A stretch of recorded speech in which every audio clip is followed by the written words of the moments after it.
The contact alarm didn't wake me. I was already at the board when it sounded, because 41 years on the warden's reach teaches you that the board makes a different kind of silence in the hour before something changes, and I had been listening to that silence since the third watch of the previous night. Nothing was wrong with the instruments. The deep scan array was returning clean readings on all approach corridors. The early warning sensors mounted at the peaks of the relay towers, 216 towers, each running 800 meters above the surface of the ocean shelf below us, were nominal across every band.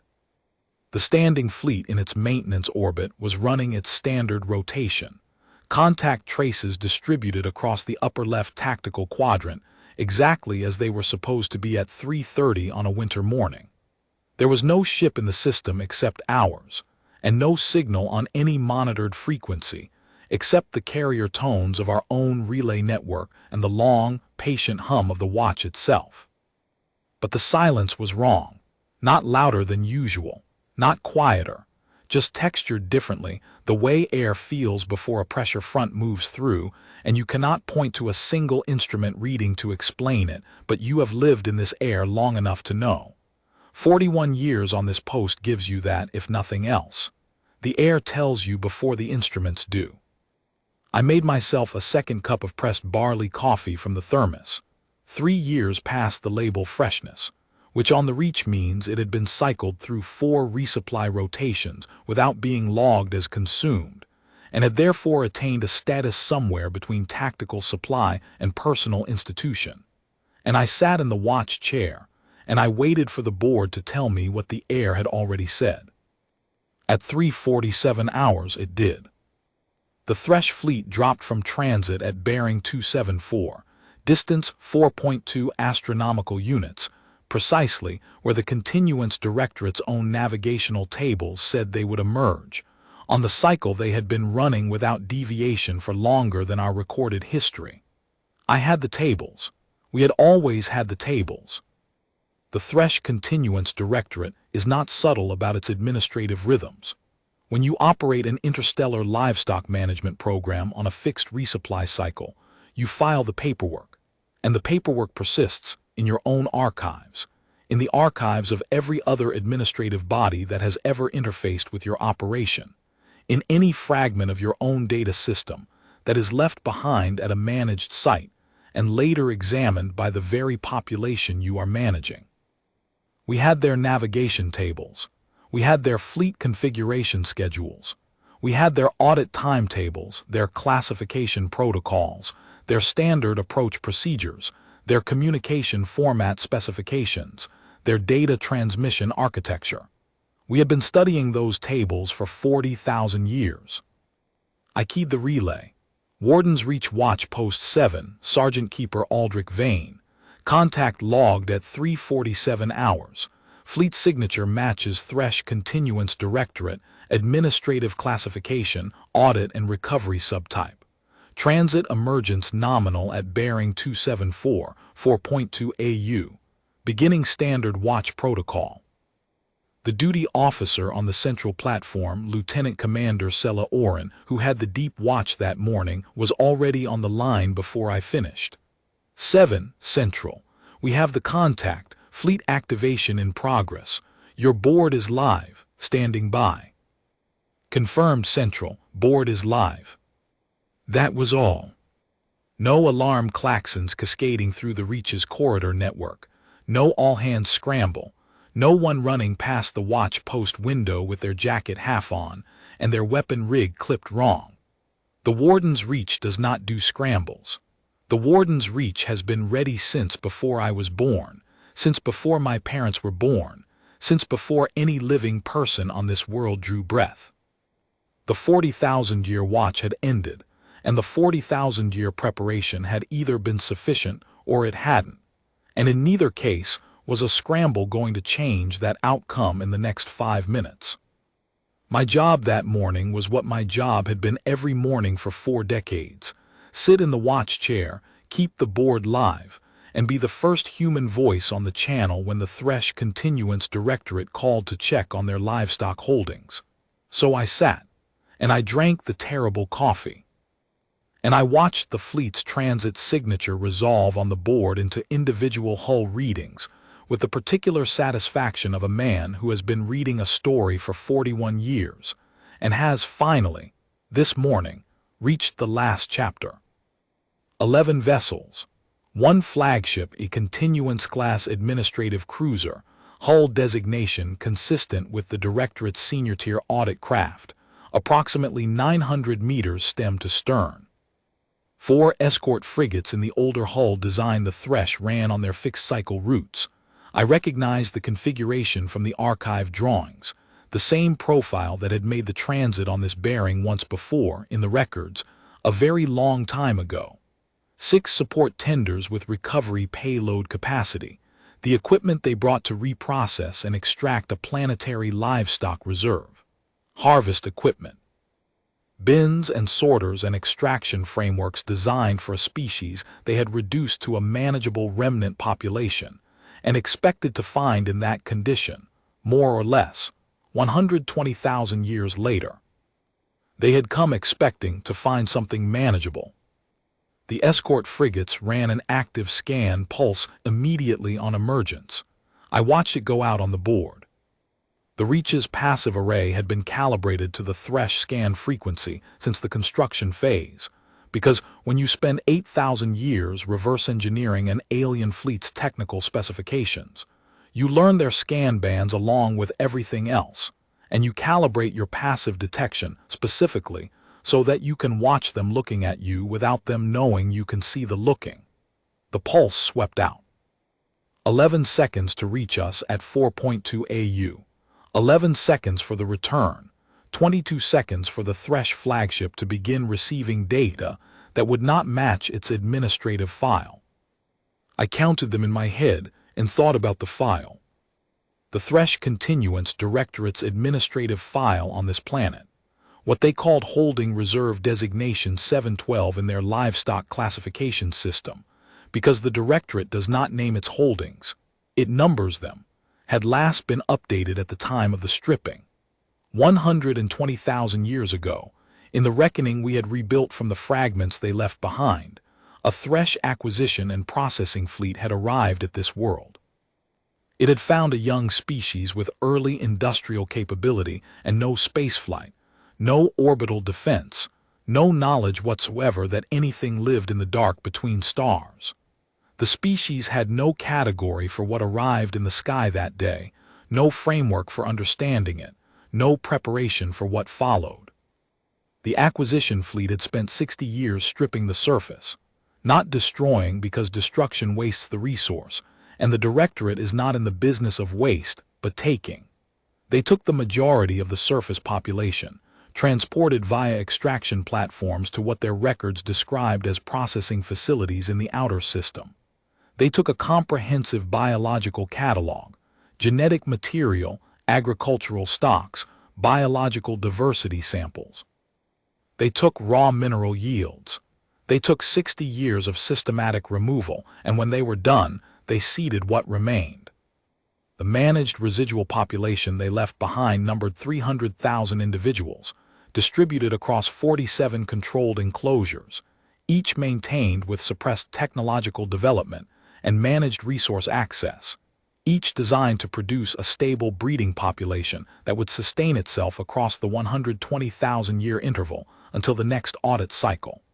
Their records showed the breeding reserve in stable condition at last assessment. They considered it routine. They had holdings like this on 17 other worlds, at various points in their harvest cycle, all running on the same administrative clock. Their records were 120,000 years out of date. At 4:12 hours, 25 minutes after transit emergence, consistent with the processing time for a continuance-class flagship running a full planetary survey on an unexpected contact, the channel indicator changed. Incoming transmission. The escort frigates had completed their initial survey, and the flagship had reviewed the data, and the flagship was calling. I had rehearsed this moment 10,000 times in my head over the course of 41 years, not anxiously, the same way you rehearse anything you are responsible for being ready to perform, steadily, repeatedly, until the performance is what your body does when the moment arrives and the mind has time to watch from slightly above. I knew what I was going to say. I knew the cadence. I knew the specific quality of calm I needed to project, not aggressive calm, not theatrical calm, but the ordinary calm of a professional doing a job they have been doing for a very long time. The voice that came through the channel was precise and measured, administrative in the way that a species which has been administering planetary livestock operations for a very long time tends to be administrative, confident in its procedures, unhurried in its delivery, carrying the specific weight of an authority that has not, in a very long time, been given any reason to question itself. Holding Reserve Designation 712. This is Commodore Administrator Vane of the Thresh Continuance Directorate, aboard the administrative cruiser Relentless Accounting. We are initiating standard audit contact as per the resupply cycle schedule. Please identify the status of the managed reserve and clear approach vectors for assessment and recovery operations. I let the channel sit open for 3 full seconds, not from hesitation, from the particular satisfaction of a man who has waited a very long time to say his line and intends to say it correctly.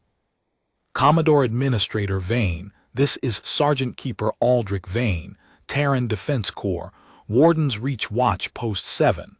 You are speaking to the planet you know as holding Reserve Designation 712. We have been expecting your contact. The approach vectors you have requested are not available. Please stand by for an updated status report. The silence that followed was longer than the one before. Sergeant Keeper. The administrative cadence was still there, but underneath it something had changed. A precision gone slightly too careful, the way a voice sounds when it is working to stay neutral about something that is not easy to be neutral about. Identify the nature of your organization and clarify the status of the managed reserve. Terran Defense Corps is the planetary defense and military organization of the species you know as holding Reserve 712. The managed reserve designation is no longer accurate. The status update will be transmitted momentarily. Please stand by. I switch to the internal relay. Central Watch 7 channel is open. The Commodore is requesting a status update, ready to transmit on your mark. Lieutenant Commander Oren's voice was completely level. 7, Central. Mark at your discretion, Sergeant Keeper. Standing fleet is in position. Captain Reach Actual has the board. All defense arrays are live. Confirmed, transmitting now. I hit the key. Above me, above the watch post, above the relay tower at whose base the post was built, above the 600-meter face of the Reach's western wall, the Terran Defense Corps standing fleet was already deployed. I couldn't see it from my chair, but I didn't need to. I had watched the deployment exercises for 4 decades. I knew what it looked like. 47 warships, ranging from the twin Warden-class line vessels at 800 meters each to the lighter patrol wings, spread across the approach corridor in the standard intercept configuration we called the greeting. Not a combat formation, not a charging line, a wall. Present, unmoving, positioned across every viable inbound trajectory between the Thresh fleet and the planet below. The way you position something when you want to say, clearly and without language, this is as far as you go without our consent. They were not the whole of Earth's defense capability. They were the greeting party. The status update was not a message, it was a file. 120,000 years of planetary history, compressed into a navigational data format the Thresh Continuance Directorate used for their own administrative archives. Because we had spent 8,000 years reverse engineering that format specifically, so that anything we sent them would open in their own systems without translation delay, without format incompatibility, without the processing gap that allows a bureaucratic organization to defer a response by claiming it needs time to parse an unfamiliar structure. We had removed that option. The file would open exactly the way one of their own administrative documents opened, and what it contained would be immediately legible to every member of the Relentless Accounting's administrative staff. The file contained population census data, current, auditable, cross-referenced to biometric records maintained in our own administrative system and verifiable against a standardized sample protocol the Thresh themselves used for reserve assessment. The figure was not the 300,000 they had left behind. The file contained infrastructure surveys, technology assessments, military capability indices that any directorate analyst could read against their own classification rubrics and arrive at an accurate understanding of where holding reserve 712 stood relative to the directorate's own operational capacity.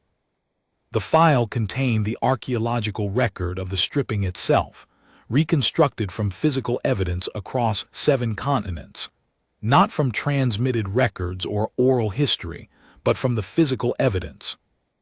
Extraction marks in the rock formations of the southern continent, trace materials from the acquisition, fleet's hardware left embedded in the geology, and recovered across 12,000 years of excavation and analysis.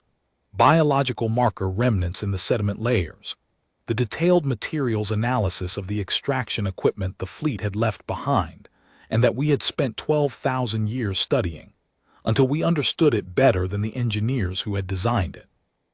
The file contained the subterranean record, the tunnel systems, the seed banks developed in the first 2,000 years by people farming in complete darkness, using low-spectrum lighting arrays built from salvaged materials, the hand-cranked air filtration rigs that ran continuously for 8,000 years in the deepest refuge networks, maintained by people who had never in their lives been above the surface, who had grown up hearing the word sky as something their grandparents described and their grandchildren might see.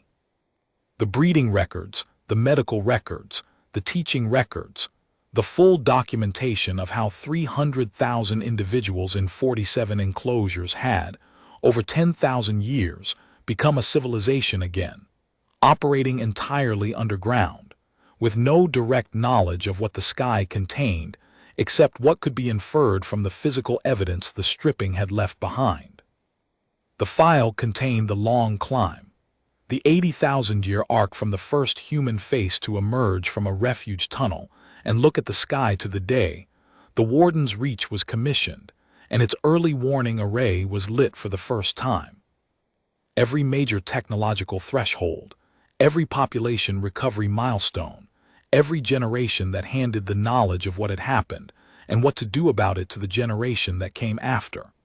The institutional memory, unbroken, running from the moment the first survivors in the deepest tunnels had understood what the Thresh were, and what they had done, and what their administrative cycle meant for the future, all the way down to the morning I was sitting in the watch chair writing this entry. The file contained the warden's reach itself, its full construction history across 8,000 years, the engineering specifications for every system, the stated purpose of each structural element, the dual function, planetary defense infrastructure and monument.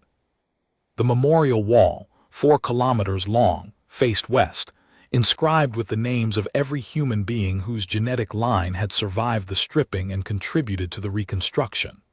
4,300,000,000 names, cut in a material we had developed specifically because it would outlast the Reach's structural components, because we wanted the names to be the last thing standing, if it came to that.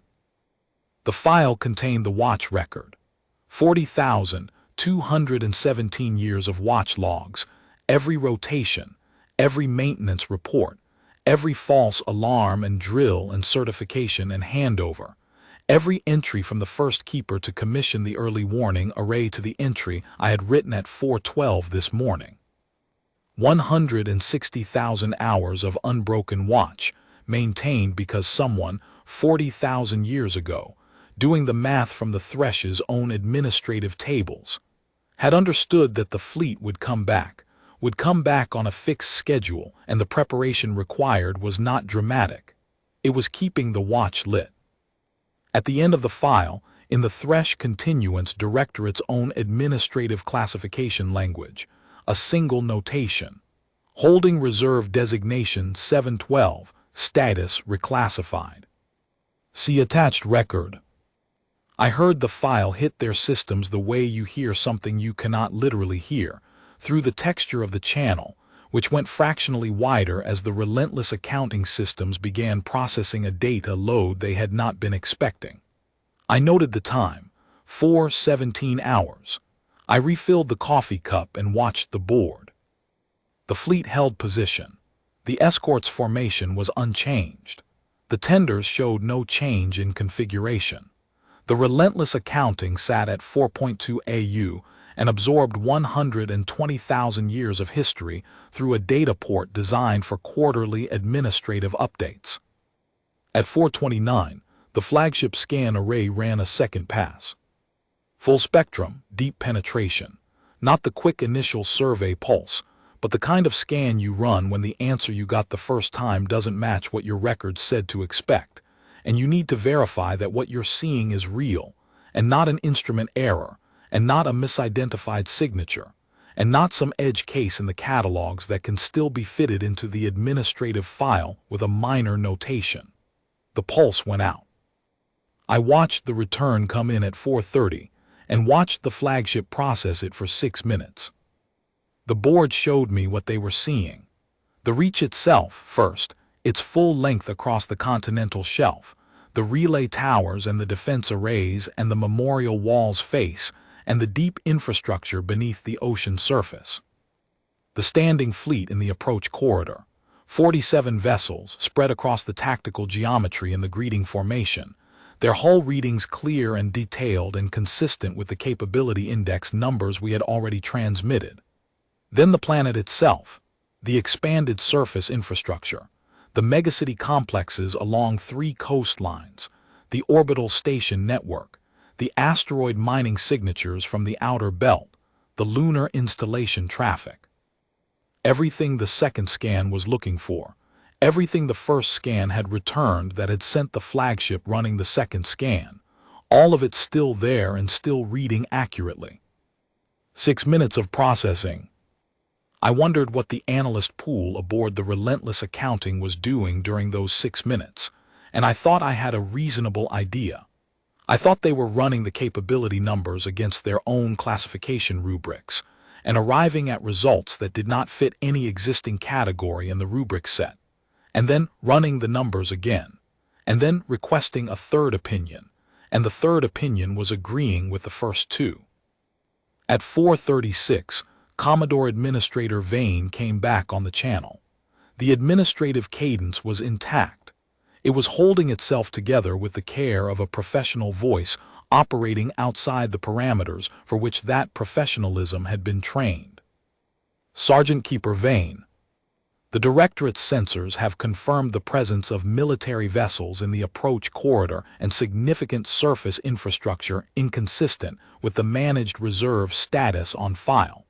We have received your data transmission and review is ongoing. We have questions.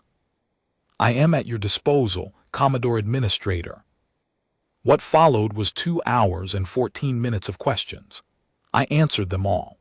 I answered them with the precision of a man who has had those questions prepared and memorized and cross-referenced for 4 decades, because every watchkeeper before me had prepared the same answers and added to them, layering them into the institutional memory of the post the way sediment layers into stone.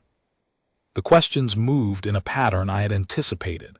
They began with the data they could verify against their own instruments, the population figures, the infrastructure readings, the fleet composition, and then they moved into territory that required our cooperation to answer, because the Thresh had no independent means of verifying it. The 80,000-year reconstruction timeline, the watch record, the diplomatic brief and the framework the Council had built. These were things we told them, and the telling was part of the relationship we were establishing, that we documented accurately, that our records were auditable, that we were the kind of civilization that meant what it transmitted. The Commodore asked about the population census data first. I confirmed the figures and referenced the audit protocol cross-indexes in the file so her analysts could verify against their own assessment rubric. She asked about the infrastructure indices. I confirmed them and added the engineering specifications section reference numbers. She asked about the archaeological record of the stripping, and here the cadence tightened slightly, because the Thresh had left their own trace evidence in the geological record of the southern continent and they knew it, and our detailed analysis of that evidence was thorough in a way that demonstrated we had been studying it for a very long time. She asked about the technological development timeline, the 80,000-year arc. I gave her the reference entries in the file and the section of the physical record that provided independent verification, because we had anticipated that the timeline would be the category of claim most likely to be challenged, and we had built the archaeological and geological evidence base specifically to make it auditable without relying solely on our own documentation. Then she asked about the military capability index, carefully, with the specific care of a professional who has read a number and is not yet willing to ask directly whether the number means what it appears to mean, because asking the question directly would require acknowledging, out loud on a formal diplomatic channel, what the number implies about the situation her fleet is currently in. I confirmed the capability index. I offered to have the standing fleet transmit its vessel specifications in the Directorate's own naval classification format, which we had reverse engineered, because when you have been studying an organization's technical documentation for 40,000 years, you study the format their systems use to classify military assets, because you know this conversation is coming, and you want the numbers to be parsable directly by their own systems without any possibility of interpretive dispute. The numbers were accurate, not inflated, not softened. Accurate because accuracy was what this record needed to be. She accepted the vessel specifications. 14 minutes of silence followed. I noted the time, refilled the coffee cup, and waited. When she came back, the administrative cadence was still present, but its weight had changed. The precision was still there. What was different was that the precision had stopped working to hold something neutral and had started working to carry something real. Sergeant Keeper Vane. The Directorate had no record of a monitoring capability of this duration being developed at this holding. No, I said, you would not have. You maintained a continuous watch on the Directorate's administrative approach schedule. For 40,217 years, the watch log is in the file with full chain of custody documentation. Every rotation, every handover, every maintenance record, every certification, and every drill. It is auditable the same way you audit any administrative archive. The format is your own. A pause. Why did you maintain the watch rather than attempt contact earlier, once the capability existed to do so? It was the most important question she had asked, and the one I had spent the most time preparing for, not because the answer was complicated, because it was the kind of simple that requires a very long time to understand well enough to say clearly. Because contact initiated on our terms before your scheduled arrival would have positioned the exchange as a request, I said, our reaching toward you. The framing would have been a petition for recognition rather than a response to a fact. We preferred to wait for the contact your own administrative schedule required and to respond to it. The record is therefore unambiguous. You came to audit a livestock holding. The holding provided its status update. The status update is what it is. We chose to let your schedule write the first line of the record, because your schedule is the one thing about this encounter that was never in our control, and that which is not in our control cannot later be claimed to have been manipulated by us. Another pause, longer.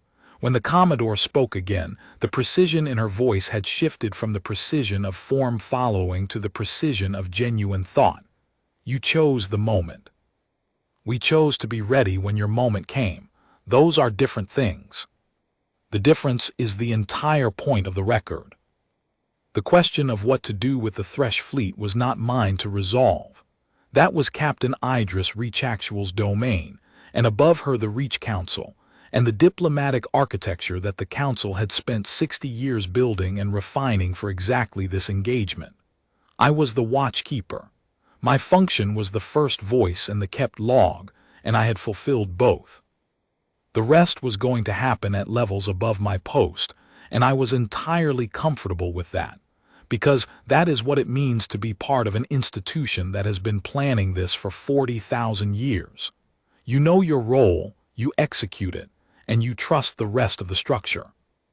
What followed over the next 11 days I have reconstructed from the after-action reports that circulated through the Reach's defense personnel channels, from Ambassador Teva Oran's debrief to the senior Defense Corps staff, and from the portions of the formal diplomatic transcript released by the Council for internal distribution.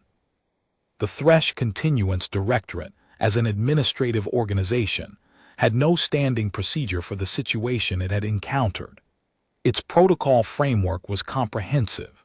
It covered depleted reserves, underpopulated reserves, reserves with environmental degradation, reserves with unauthorized low-level technological development, reserves experiencing internal conflict that complicated extraction operations.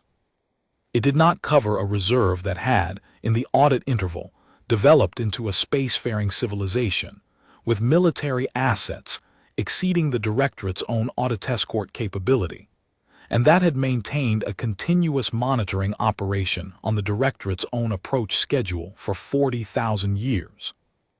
The Directorate did what institutional bodies do when they encounter something outside their protocol framework. It requested clarification from higher authority, filed an interim status update, noting that conditions at the audit site differed materially from the administrative record, and held its fleet at current position, while the clarification moved up the chain. The clarification arrived on the third day.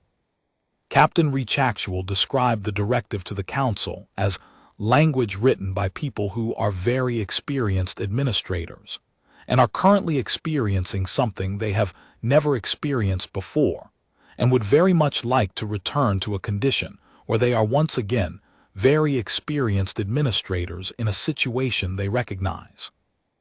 The directive authorized the Commodore Administrator to request a diplomatic contact with the relevant human authority to discuss the reclassification of the holding's administrative status.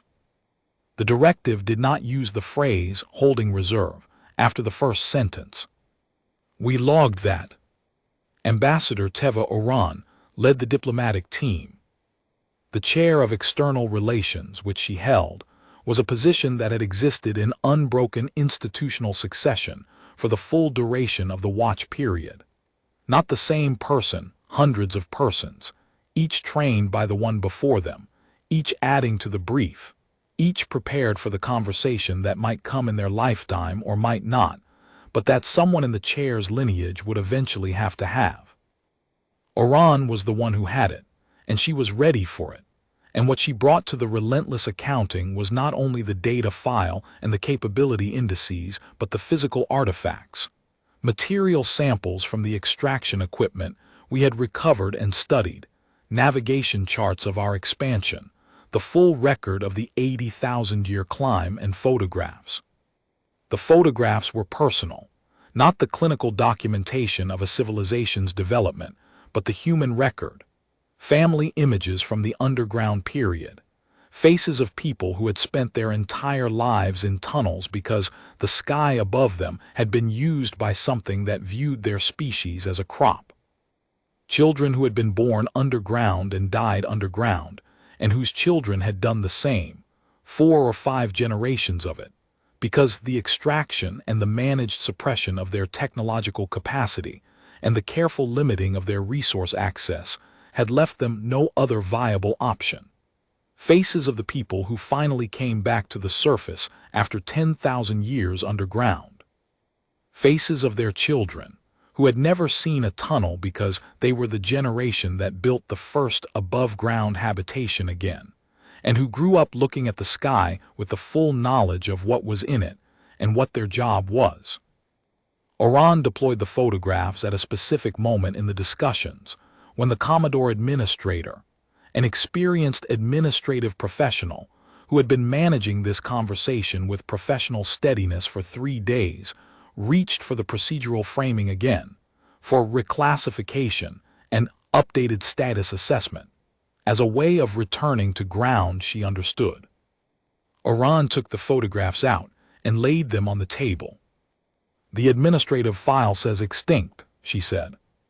"The photographs are the record that the administrative file is not." The discussions ran 9 days. The Commodore asked questions that were sometimes procedural and sometimes something else, something that Oran, in her debrief, characterized as an attempt to genuinely understand a history rather than categorize a compliance issue. She asked about the underground period. She asked about the decision to maintain the watch rather than attempt contact once human technology had developed the capability. She asked about the memorial wall, and when Oran described it in detail, 4 kilometers, 4,300,000,000 names, the material chosen to outlast the structural components of the building, it was part of. There was a silence in the diplomatic chamber that Oran said was different from the administrative silences that had preceded it. On the 7th day, before the final classification documentation was filed, Commodore Administrator Vane made a request. She asked to see the warden's reach, to land with a small delegation, and to walk the length of the memorial wall. The council conferred. The answer was yes, with conditions. Defense Corps escort at all times, no recording equipment beyond what the diplomatic transcript required, and the delegation would walk the wall on foot from the northern anchor to the southern anchor, 4 kilometers at walking pace in the open air. The Thresh delegation accepted without negotiation. I was not part of the escort. Watch Post 7 has a watch to keep, and the watch does not pause for the diplomatic program, and I had already fulfilled my function in this event. But Lieutenant Commander Oren pulled the wall camera feed to my board because she understood correctly that I had something invested in knowing what happened next. The delegation arrived at the northern anchor at 1100 hours on the 8th day. 4 of them, the Commodore Administrator, her senior analyst, a junior clerk managing the formal record, and a 4th figure whose function I never determined. They were tall, the way the archive records had always said the Thresh were tall, and they wore fitted environmental suits without armor or weapon systems. They looked like what they were, administrators who had come to process a record and found the record had been keeping itself without them. The Defense Corps escort met them at the anchor point, 6 personnel under a senior warrant officer, sidearms on but not drawn, the escort formation loose and professional, and clearly not intended to be threatening. The Thresh were not threatening either. I watched them disembark from the shuttle on the camera feed and take in the scale of the northern anchor, the approach ramp running down from the relay tower complex to the wall's surface level, the ocean shelf visible to the west below the wall's face, the sky clear and pale above them, with the careful attention of people who have been living inside a very unsettling set of revised assumptions for 8 days and are now standing inside the physical evidence of those assumptions. The memorial wall runs the full 4 kilometers of the reach's western face, built to face the ocean, built to face the direction from which the Thresh administrative fleet would eventually come. The material is dark gray, very fine-grained, and the names are cut into it in columns 3 centimeters tall. They begin at the top with the oldest names, the last survivors of the stripping, the ones whose descendants built everything that followed, the ones who only survived long enough to pass something on. The column descends through time, generation by generation, names multiplying as the population recovers, until at the bottom the columns are so dense that individual letter forms require magnification to distinguish. 4,300,000,000 names. The architects had maintained consistent lettering through all of it, so that no generation's names appeared to matter more than another's. The dense columns at the bottom are not less important than the sparse ones at the top. There are simply more of them. I watched the delegation walk. The Commodore administrator read the wall. Not the data file version, not the census numbers in the transmission, the names themselves, one column at a time, at a pace slow enough to see them before they passed. The senior analyst walked close beside her, and I saw him raise his hand once and trace the edge of a column with one long finger, not touching the surface, stopping just short of it. I noted that. I did not know what it meant from inside a Thresh frame of reference, and I did not attempt to interpret it. I noted it in my watch log because the watch log notes what I observe, and the gesture was what I observed.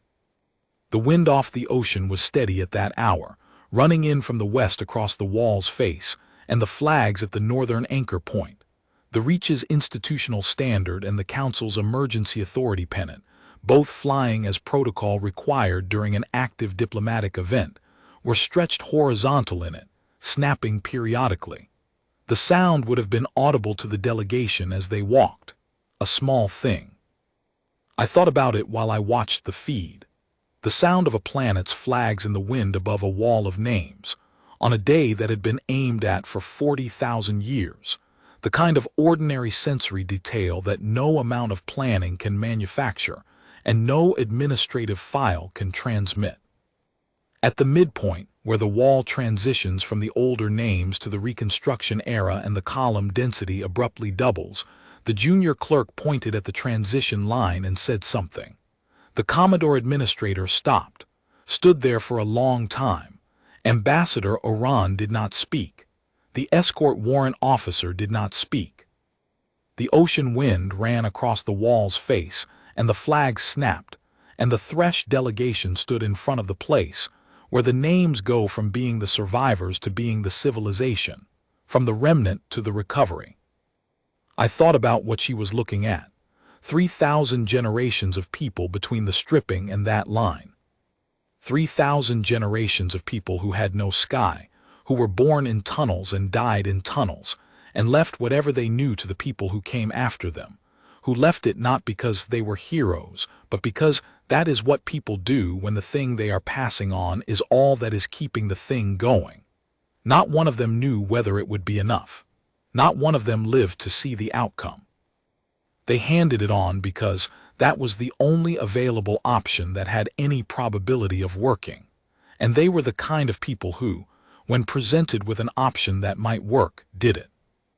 The Commodore administrator moved again after a long time. The remaining 2 kilometers took longer than the first 2. At the southern anchor, where the wall ends and the observation platform begins, the platform built to face the open ocean, and the sky where the Thresh fleet still sat, 4 astronomical units out, the Commodore administrator turned to Ambassador Oran and spoke for several minutes. The junior clerk recorded it. The formal transcript includes it verbatim. Before she spoke the formal acknowledgement, the Commodore administrator said one thing that is not in the transcript because it was said off record, between the walk's end and the formal diplomatic exchange. Oran told me this in the debrief, because she considered it relevant to the full understanding of what had happened on that platform. The Commodore turned from the wall and looked at the sky, at the bearing where her fleet sat, and she said, in a register that Oran described as something she had not heard from the Thresh in 9 days of discussions, quieter than administrative, quieter than professional. We did not calculate for 3,000 generations. Ambassador Oran did not answer that one. There was no answer that needed to be said. The Commodore administrator issued, on behalf of the Thresh Continuance Directorate, a formal administrative acknowledgement. The Directorate's legal language does not contain a mechanism for apology in this context, had never needed to develop one, because it had never before encountered a situation that required it. What it had was a mechanism for administrative error correction, and what the Commodore administrator issued was a formal statement, entered into the diplomatic record under her authority, that the Directorate's prior classification of this world's population as a managed resource had been based on conditions at last assessment that had subsequently been superseded by developments outside the parameters of the Directorate's operational model, and that the Directorate's administrative file on this holding would be updated to reflect the actual status of this civilization as of the initial contact date of the current audit cycle, with a notation that the previous classification had constituted an error of assessment. An error of assessment. Ambassador Oran accepted the acknowledgement. She told me in the debrief, with the expression of someone who has worked towards something for a long time and has made peace with what that work actually yields when it arrives, that she accepted it not because it was sufficient, but because it was what the record needed.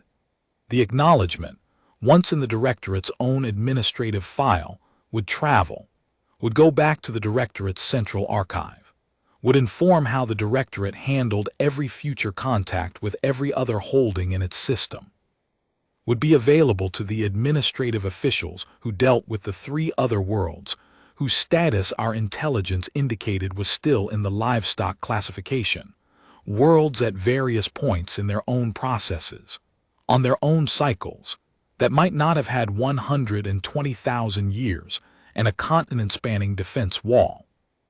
We had needed the acknowledgement for them.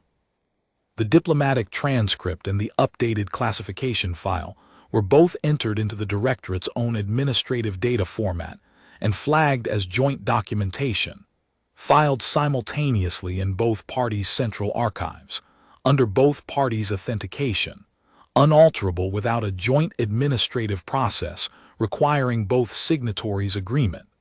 We had made it their record too. That had been the plan since the first version of the diplomatic brief was written, 300 years before this morning. The Thresh fleet departed on the 12th day. The relentless accounting led, the escorts fell in, the tenders followed, the same precise administrative formation in which they had arrived, a continuance fleet completing a scheduled audit and returning to file its report. We had cleared a transit corridor through the inner system, and they used it, because we were not here to chase them out. We were here to hand them the updated record and let them carry it home. They transited out at 8:39 hours.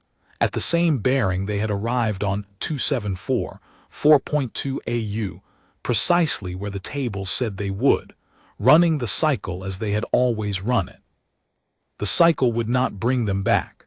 The classification update had logged this world out of the harvest schedule entirely, as the first such removal in the Directorate's documented operating history. I logged the departure, time, trajectory, fleet configuration, transit signature. I noted the contact summary, the diplomatic outcome, the classification change. I noted the 40,217 years of watch that had preceded this morning and the fact that the watch had been sufficient. I closed the entry. Then I reached for the thermos, found it empty, and noted in the maintenance log that watch post 7 required a coffee resupply at the next scheduled provision rotation. The watch does not stop because the event it was maintained for has concluded. The board stays live. The log stays current. The post stays staffed. Lieutenant Commander Oren called from Central to confirm the departure entry, and I confirmed it, and she said, "The Council wants a personal after-action from Watch Post 7. Your account of the contact sequence from first reading to departure. First human voice on record with a Thresh official in 120,000 years. They want it in your words." "I'll write it up," I said. "No rush," she said. "Take the week." 3 years left on my post rotation, I said. "I'm not going anywhere." The second morning after the departure, my apprentice watch rotation arrived. 22 years old, barely certified on her basic qualifications, assigned to watch post 7 for the first of her 12 training rotations. Her name was Pell. She arrived exactly on time, in full posting gear with her log kit under her arm, and she sat in the secondary chair without being told, and she opened the watch log reader without asking permission, and she started reading before she said anything to me at all. I appreciated that. I have trained a dozen apprentices across 41 years, and the ones who read the log first are always the better postings. She read for a long time. The watch log is not a short document. It is a very long document in the fullest sense of that word, not long in the way a textbook is long, dense with structured information, but long the way a river is long, each entry brief in itself, individually unremarkable, hundreds of thousands of them running end to end across time in the same steady format. Time on, board status, contact log, time off, signature. The same columns, the same fields, every rotation for 40,217 years. You can read a random sample and feel nothing in particular. You have to read the whole arc to understand what the whole arc is. She read the summary index, then the full entries for the first year of the watch, then jumped to the periods the index flagged as historically significant. The early contact preparation years, the completion of the Reach's primary construction phase, the first full defense deployment exercises 40 years into the watch, the commission of the memorial wall, the last 1,000 years of entries running up to this morning. When she finally put the reader down, she had the expression I have seen on every apprentice who has spent real time with the watch log, not awe exactly, but something quieter than awe. The look of someone whose sense of scale has been gently and permanently recalibrated. "Is it true you were the one on the line when they called?" she said. "I was the one on the line when we called them," I said. "They opened the channel, we provided the status update." She considered this. "The file says they had us classified as extinct." "They did. For 120,000 years." "Yes. And we just kept the watch for 40,000 years." "We rebuilt first," I said. 80,000 years of rebuilding, then 40,000 years of keeping the watch. The rebuilding was harder. The watch required more patience." She thought about that for a while. Then, how did they know the Thresh would come back? "The tables told them. The Thresh ran this route on a fixed administrative cycle, and a fixed cycle, by definition, comes back. The people who built this post looked at the tables and understood that the fleet would return, on that bearing, in that configuration, within a window that they could calculate. What they could not know with certainty was exactly when within that window, and whether the Thresh administrative structure would hold intact across the interval. But the Directorate had been running for a very long time, and organizations that run for a very long time tend to be conservative about their own procedures, which is both their strength and their weakness. The cycle was the safe bet. But what if the cycle changed? What if the Thresh never came back at all? Then we would have spent 40,000 years keeping a watch that was never needed, and the Reach would have stood, and the wall would have stood, and the names would still be on it, and we would have been a civilization that kept a 40,000-year watch for nothing. I paused. That would not have been a catastrophe. The watch is its own thing, regardless of whether the fleet comes. You keep it because you are the kind of civilization that keeps it. Because the doing of it is the statement about who you are, and that statement has value whether or not anyone ever arrives to receive it. She was quiet for a while. The board ran its readings. The ocean below the post was catching the morning sun and throwing it back in long horizontal bands across the water, and the sky above the western face of the Reach was clear and pale, the early morning blue that gives way to full daylight by mid-morning in the winter season here. "So what are we watching for now?" she said, "with the Thresh gone?" "The Thresh are one organization in a sector with several," I said. "Their administrative tables, which we have had for 40,000 years, as I mentioned, document 17 operating routes. This route was one of them. The other 16 are active, and several of them pass through regions where we have established expansion interests, or where we have intelligence suggesting other holdings at various points in their own recoveries. The Directorate has 6 known internal administrative factions, 2 of which operate with significant autonomy from central oversight, and the operational behavior of those factions, under the changed conditions represented by our reclassification is not yet predictable. She was writing notes. I waited. There is also the equipment question, I said. The extraction hardware the acquisition fleet left in the southern continent, the material we have spent 12,000 years studying. The engineering capacity represented in that hardware exceeds what the Thresh Continuance Directorate's own technical infrastructure can produce by a measurable margin. Someone built that equipment for them. That someone has not yet appeared in any record we have access to. And understanding who built the Directorate's tools is the kind of question that tends to become important before you would prefer it to. And the other worlds, Pell said, the ones still in their classification. 3 that we have partial intelligence on, others that we don't. The acknowledgement we put in the Directorate's record will reach their central administration. What the administration does with it, and how quickly, and whether there are holdings that don't have the interval we had, those are questions we cannot answer without better intelligence, and better intelligence requires a different kind of reaching than the watch represents. She finished her notes. She looked up. So we're going to reach. Eventually, I said. First we keep the watch, always first. The watch is the thing that makes it possible to reach when the time comes. You can't reach from instability. You can't project anything worth projecting if the foundation isn't held. I looked at the board. The reaching and the watching are not separate projects. They are the same project in different phases. She considered this for a long time. The board ran its readings. The contact traces of the standing fleet moved in their maintenance orbits.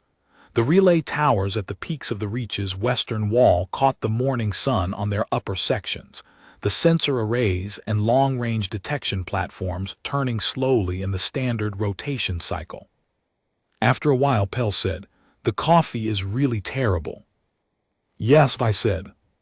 "How do you drink it?" "Slowly and with patience. It takes both for the coffee and for the watch." She made a sound close to a laugh. She reached for the thermos. She poured a cup and held it in both hands and looked at the board, the way you look at something when you are beginning to learn what it's telling you rather than what you came in expecting it to say. We sat that way for a long time, the two of us, the board, the log, the coffee, while the morning advanced across the ocean, and the relay towers turned in their slow cycle, and the contact traces of the standing fleet maintained their orbits, and the wall with its 4 billion names faced west across the water. After an hour or so, Pell asked me a question I hadn't been expecting.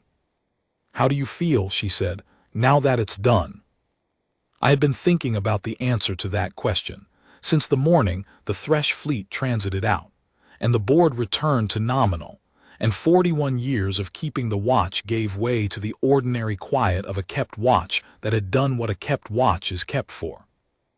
I had been thinking about whether there would be a particular weight to the other side of the event, a particular emptiness where the anticipation had been, the way people describe the day after a significant threshold, something arriving and then going, and the going leaving a space you hadn't known was shaped like it. There wasn't. That had surprised me a little. "I feel like I have 3 more years on my post-rotation," I said, "which I do, and an apprentice to train, which I also have." Pell considered this. "That's it." "I also need to write an after-action report," I said. "The council wants it in my words. That's going to take a few evenings to do properly." She nodded slowly, processing that. Then she turned back to the board, and we sat in the ordinary quiet of an ordinary watch, which was not ordinary at all, which was what 40,000 years of unbroken work had been aimed at. The morning after, when the watch is still keeping, because that is what a watch does. I wrote the after-action report that evening. I wrote it in the watch log format, because the watch log format is what this post uses, and what every watchkeeper before me used, and there is no reason to change the format for the account of the day the format was maintained for.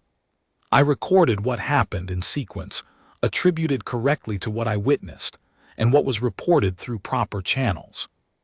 the contact at 3:47, the status update at 4:17, the 2 hours and 14 minutes of questions, and the 14-minute silence after the vessel specifications were transmitted, and the way the administrative cadence in Commodore Administrator Vane's voice had carried different weight by the end of the second hour than it had at the beginning. The diplomatic contact on day 4 and the 9 days that followed. The wall walk on day 8, the delegation at the midpoint, the junior analyst's hand stopping just short of the names, the Commodore Administrator standing for a long time in front of the transition where the columns double, the 2 remaining kilometers walked more slowly than the first 2. The off-record words at the southern anchor that Ambassador Oran judged worth preserving. We did not calculate for 3,000 generations. The formal acknowledgement, the joint archive, the departure. And at the end, the entry that closes this account and that I have been composing in my head since the moment the transit signature faded from the board, and the approach corridors went clear, and the watch returned to its long, patient, ordinary keeping. 40,217 years of unbroken watch completed, contact established and resolved per protocol, holding reserve designation 712, reclassified by Joint Administrative Record to Autonomous Developing Civilization. Watch continuing. Board is live. That is what we did. That is what any of us did across the full length of the chain.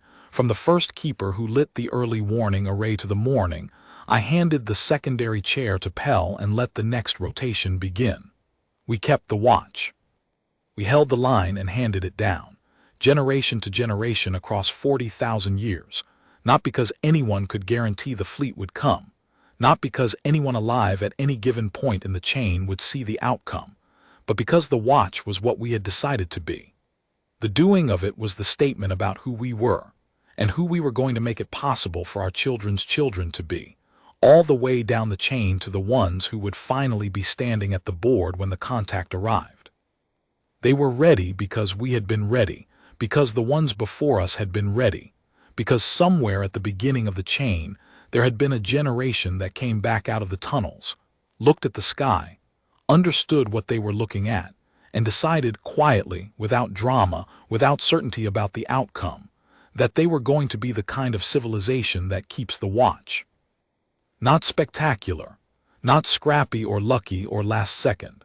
Just the watch, kept and unbroken and handed on across a very long time, patient in the way that only prepared people can be patient, waiting for the morning that patience turned out to be exactly sufficient. The board was live, the watch was kept. That was enough, that had always been enough.